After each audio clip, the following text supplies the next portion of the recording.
Varahi silver jewellery ఇప్పుడు మన Varahi silks KPHP store first floor లో 28 March hero Teja Sajja heroine Meenakshi Chaudhary చేతుల మీదుగా గ్రాండ్ ఓపెనింగ్ జరగబోతుంది. తీవ్ర వివాదంలో చిక్కుకున్నాడు ఇంగ్లాండ్ క్రికెట్ జట్టు కోచ్ బ్రెండన్ మెక్కల్లమ్. బ్రెండన్ పర్యవేక్షణలో ఇంగ్లాండ్ టీం గాడి తప్పిందని కూడా ఇప్పుడు సంచలన ఆరోపణలు వినిపిస్తూ ఉన్నాయి. జట్టులో క్రమశిక్షణ లోపించింది అని కూడా ఆరోపణలు వస్తూ ఉన్నాయి. డ్రెస్సింగ్ రూమ్లో మద్యం సిగరెట్లు తాగినట్లు ఈసీబీ గుర్తించింది. యాసెస్ సిరీస్ ఓటమిపై సమీక్షలో ఈ నిజం వెలుగు చూసింది. మ్యాచ్లకు మధ్య విరామంలో మందు పార్టీలు, పబ్స్, క్యాసినోకు బ్రెండన్ వెళ్ళినట్లుగా తెలుస్తుంది. ఇక బ్రెండన్తో పాటు ప్లేయర్స్ కూడా వెళ్ళినట్లు ఈసీబీ గుర్తించింది. కెప్టెన్ బెన్ స్టోక్స్తోనూ మెక్కలంకు విభేదాలున్నాయి. జట్టుకు సరైన వ్యూహాలు సిద్ధం చేయడంలో బ్రెండన్ ఫెయిల్ అయినట్లు కూడా ఇప్పుడు ఆరోపణలు వినిపిస్తున్నాయి. ఇక బ్రెండన్ ప్రవర్తన మీద క్రమశిక్షణ లేదు అంటూ కూడా ఇప్పుడు అదేవిధంగా యాసెస్ సిరీస్ ఓటమి పాలవటానికి కూడా బ్రెండనే కారణం అన్నట్లుగా కూడా తెలుస్తూ ఉంది. ఈ రకంగా కూడా బ్రెండన్ మీద అయితే అతని క్రమశిక్షణ మీద కానీ అతని అలవాట్ల మీద కానీ పలు ఆరోపణలు అయితే వస్తూ ఉన్నాయి. వీటన్నిటికి సంబంధించిన డీటెయిల్స్ స్పోర్ట్స్ అనలిస్ట్ వెంకట్ని అడిగి తెలుసుకుందాం. ఎస్ వెంకట్, బ్రెండన్ ప్రవర్తన మీద కానీ వీటన్నిటి మీద కూడా పలు ఆరోపణలు వినిపిస్తూ ఉన్నాయి. మెక్కల్లంని ఏ విధంగా చూడొచ్చు ఈ ఆరోపణల విషయంలో? ఎస్ రేణు, సాధారణంగా కోచ్లు అంటే ఆటగాళ్లను క్రమశిక్షణ పరంగా చాలా వరకు కూడా జాగ్రత్తలు తీసుకుంటారు. గతంలో మనం ఇప్పుడు టీమిండియా ప్రస్తుత హెడ్ కోచ్ గంభీర్ కానీ, లేదంటే గతంలో అటు ఆస్ట్రేలియాకు వ్యవహరించినటువంటి కోచ్లు కానీ, ఇప్పుడు డానియల్ వెటోరీ కానీ, ఇట్లా చాలా మంది కోచ్లు ఉన్నారు. వీళ్ళందరూ గ్యారీ కిరిస్టన్ కానీ, వీళ్ళు ఇలా అంటే ఒక జట్టును అత్యుత్తమ ప్రమాణాలకు తీసుకెళ్ళినప్పుడు వీళ్ళందరి మీద ఒక రకమైనటువంటి అంచనాలు ఉంటాయి. ఈ అంచనాలు ఇప్పుడు మనం చూసుకుంటే చాలా వరకు కూడా గౌతమ్ గంభీర్ కానీ, లేదంటే గతంలో రవి శాస్త్రి, ఇలా రాహుల్ ద్రావిడ్ కానీ, వీళ్ళందరూ కూడా ఆటగాళ్లలో మన దేశానికి సంబంధించి చెప్తాను నేను, వాళ్ళందరూ కూడా కొంత ఆటగాళ్ల క్రమశిక్షణ పెంపొందించే విధంగా ప్రయత్నాలు చేసేవారు. అదేవిధంగా ఇంగ్లాండ్ మాజీ కోచ్లు కానీ, లేదంటే అటు ఆస్ట్రేలియాకి సంబంధించినటువంటి మాజీ కోచ్లు కానీ కొంత వాళ్ళ దగ్గర ఉన్న అంటే వెస్ట్రన్ కల్చర్ ఎంత ఉన్నప్పటికీ కూడా, అంటే బీర్ కానీ, వేప్ కానీ, వీటన్నిటికి సంబంధించి ఎంత కల్చర్ ఉన్నప్పటికీ కూడా వీళ్ళు చాలా జాగ్రత్తగా వ్యవహరిస్తూ ఉంటారు అనేది అయితే మనం స్పష్టంగా చెప్పుకోవచ్చు. అంటే సాధారణంగా ఆస్ట్రేలియాలో కానీ, లేదంటే ఇంగ్లాండ్ లో కానీ ఎక్కడైనా మ్యాచ్లు గెలిచినప్పుడు, సౌత్ ఆఫ్రికాలో కానీ, న్యూజిలాండ్ లో కానీ షాంపైన్ అనేది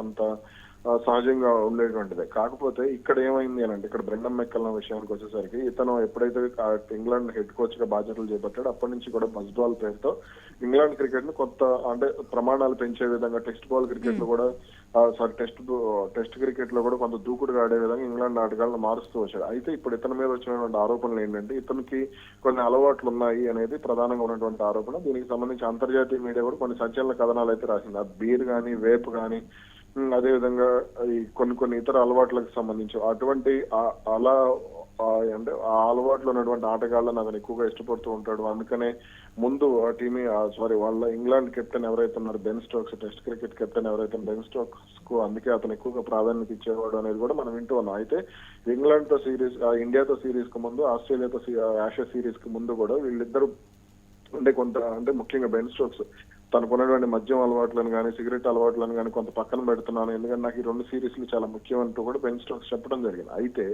ఇక్కడ ఇతను మాత్రం ఆ మెక్కల్లమ్ మాత్రం బీర్ కానీ, వేప్ కానీ, ఇతర కొన్ని ఇతర పానీయాలకు సంబంధించి కానీ కొంత వివాదాలు అయితే ఉన్నాయి. ముఖ్యంగా డ్రెస్సింగ్ రూమ్ లో వాటిని సేవించడం పట్ల కూడా కొంత అసంతృప్తి వ్యక్తమైనది. ఆస్ట్రేలియాలో కూడా కొన్ని కండిషన్స్ ఉన్నప్పటికీ కూడా అతను అక్కడ బీర్ కానీ ఆ వేప్ కానీ కొన్ని అంటే నిషేధిత పదార్థాలను కూడా వాడాడనేది ప్రధానంగా ఉన్నటువంటి ఆరోపణ. డ్రెస్సింగ్ రూమ్ లో అతను చేసినటువంటి అంటే డ్రెస్సింగ్ రూమ్ ను ఒక రకంగా ల్యాడ్స్ క్లబ్ గా మార్చేసాడు అనేది ప్రధానంగా ఉన్నటువంటి ఆరోపణ. దీంతోనే కొంత జట్టులోని కీలక ఆటగాళ్ళందరినీ కూడా ప్రభావితం చేసింది. ముఖ్యంగా మాజీ కెప్టెన్ జో రూట్ కానీ, లేదంటే కొంతమంది కీలక ఆటగాళ్లు దీనివల్ల ప్రభావితమయ్యారు. బెన్ డకెట్ కానీ, వీళ్ళందరూ కూడా కొంత ఇబ్బంది పడ్డారనేది ప్రధానంగా వినపడినటువంటి మాట.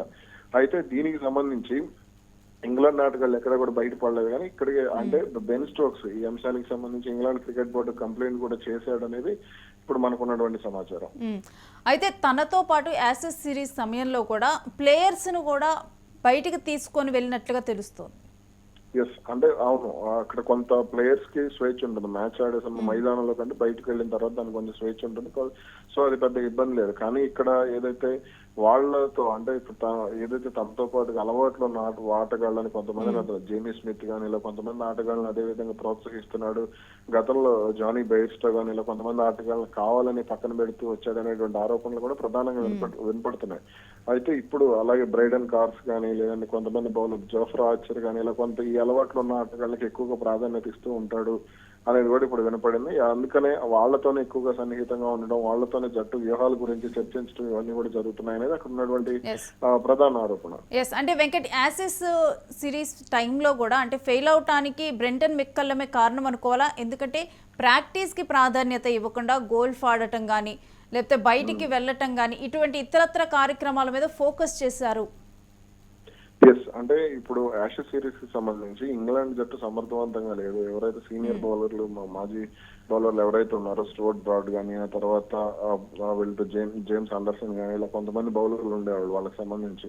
కానీ వాళ్ళందరినీ కూడా సరైన అంటే తర్వాత బౌలింగ్ యూనిట్ వాళ్ళందరూ స్టోర్ట్ బ్రాడ్ కి కెరీర్ ఉంది, అతను 2-3 క్రికెట్ ఆడాల్సినటువంటి పరిస్థితి ఉండేది. కానీ అతను ముందుగానే ఒక 2 ఏళ్లు ముందుగానే టెస్ట్ క్రికెట్ నుంచి రిటైర్డ్ అయ్యేలాగా ప్రోత్సహించాడు. కానీ ఆ తర్వాత జట్టులో కొంతమంది ఇప్పుడు జాస్ టంగ్ లాంటి బౌలర్లను తీసుకురావడం వాళ్ళకి అంటే ఆస్ట్రేలియా లాంటి జట్టు మీద వికెట్లు తీసేటువంటి సామర్థ్యం లేకపోవడం పట్ల కూడా కొంత విమర్శలు వచ్చాయి. అదేవిధంగా జోఫ్రా ఆర్చర్ ను పదే ప్రోత్సహించడం పట్ల కూడా కొంత విమర్శలు ఉన్నాయి. అలాగే మార్క్వుడ్ లాంటి బౌలర్ కు సంబంధించి అతని మీద వర్క్ లోడ్ తగ్గించే విధంగా కూడా బ్రెండన్ మెక్కలం కొంత ప్రయత్నం చేయలేదు అనేటువంటి విమర్శలు కూడా ఉన్నాయి. కాబట్టి అందుకనే యాషెస్ సిరీస్ ఓడిపోవడానికి ఇదే ప్రధాన కారణం అనేటువంటి ఆరోపణలు కూడా వినపడుతున్నాయి.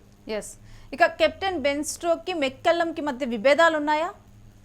ఎస్, అంటే వీళ్ళిద్దరికి మధ్య విభేదాలు గతంలో వాస్తవానికి బెన్ స్టోక్స్ ని కెప్టెన్ చేసినప్పుడు మెక్కల్లం కోచ్ గా కావాలి అనేది కొంత అతను అడిగాడు. ఎందుకంటే ఇద్దరు కూడా న్యూజిలాండ్ కి చెందినటువంటి ప్లేయర్సే కాబట్టి కొంత వీళ్ళిద్దరి మధ్య ఆ విధంగా సన్నిహిత సంబంధాలు ఉన్నాయనే మాట వినపడింది. అయితే ఇక్కడ వీళ్ళిద్దరికి అయితే క్రమంగా జట్టు ఇంగ్లాండ్ ఇండియాతో ఓటమి తర్వాత వీళ్ళిద్దరి మధ్య విభేదాలు వచ్చాయి. అదేవిధంగా ఇండియాలో గత ఏడాది వైట్ బాల్ క్రికెట్ లో కూడా కొంత అంటే బ్రెండన్ మెక్కలం సీరియస్నెస్ లేక జట్టు ఓడిపోయింది. వ్యూహాలు ఇప్పుడు ఆస్ట్రేలియాతో మ్యాచ్లు ఆడుతున్నప్పుడు ఖచ్చితంగా అంటే వ్యూహాలు రూపొందించే విషయంలో మాజీ క్రికెటర్లు అందరూ కూడా రిక్కీ పాంటింగ్ కానీ హెడెన్ కానీ లేదంటే కామెంటేటర్లుగా ఉంటూ కూడా వీళ్ళు ఏదో ఒక సలహాలు ఇస్తుంటారు. కానీ ఇక్కడ బ్రెండన్ మెక్కలం హెడ్ కోచ్ గా ఉండి కూడా సరైన వ్యూహాలు రచించడంలో ఫెయిల్ అయ్యాడు అనేది ప్రధానంగా ఉన్నటువంటి ఆరోపణ. అందుకనే కొంత బెన్ స్టోక్స్ కూడా అతనితో విభేదిస్తున్నట్టుగా తెలుస్తుంది. అదేవిధంగా ఆటగాళ్లు కూడా 2 గ్రూపులుగా విడిపోయారు. ముఖ్యంగా ఓపెనర్లు బ్రెండ్ డకెట్ కానీ జాక్ క్రాలీ కానీ వీళ్ళిద్దరూ కూడా బ్రెండన్ మెక్కలం మాట వింటున్నారు, తన మాట వినట్లేదు అనేటువంటి కోపం కూడా బెన్ స్టోక్స్ లో ఉంది అనే మాట కూడా ప్రధానంగా వినపడుతుంది. మరి మెక్కలం మీద ఏమైనా అంటే చర్యలు తీసుకునే అవకాశం ఉందా? అయితే ప్రస్తుతానికి అయితే ఇతని మీద చర్యలు తీసుకోవట్లేదు అనేది అయితే మనకు ఉన్నటువంటి సమాచారం. 2027 వన్డే ప్రపంచ కప్ వరకు కూడా అతను ఆడేటువంటి అవకాశం ఉంది అనేది కూడా ఇప్పుడు వస్తున్నటువంటి మనకు తెలుస్తున్నటువంటి విషయం. అయితే దీనికి సంబంధించి బ్రెండన్ మెక్కలం ఈ ఆరోపణలు వచ్చిన తర్వాత మరి అతనే అంటే స్వచ్ఛందంగా వైదొలిగేటువంటి అవకాశాలు కూడా ఉండవచ్చు అనే మాట కూడా వినపడుతోంది. మరి అంటే ఈసీబీ ఇంగ్లాండ్ క్రికెట్ బోర్డు ఈ విషయంలో ఏం ఆలోచిస్తుంది, ఆటగాళ్లకు ఫిట్నెస్ కు సంబంధించి బ్రెండన్ మెక్కలం చర్యలు తీసుకోలేదు అనేటువంటి ఆగ్రహం కూడా అటు బోర్డు పెద్దల్లో ఉంది.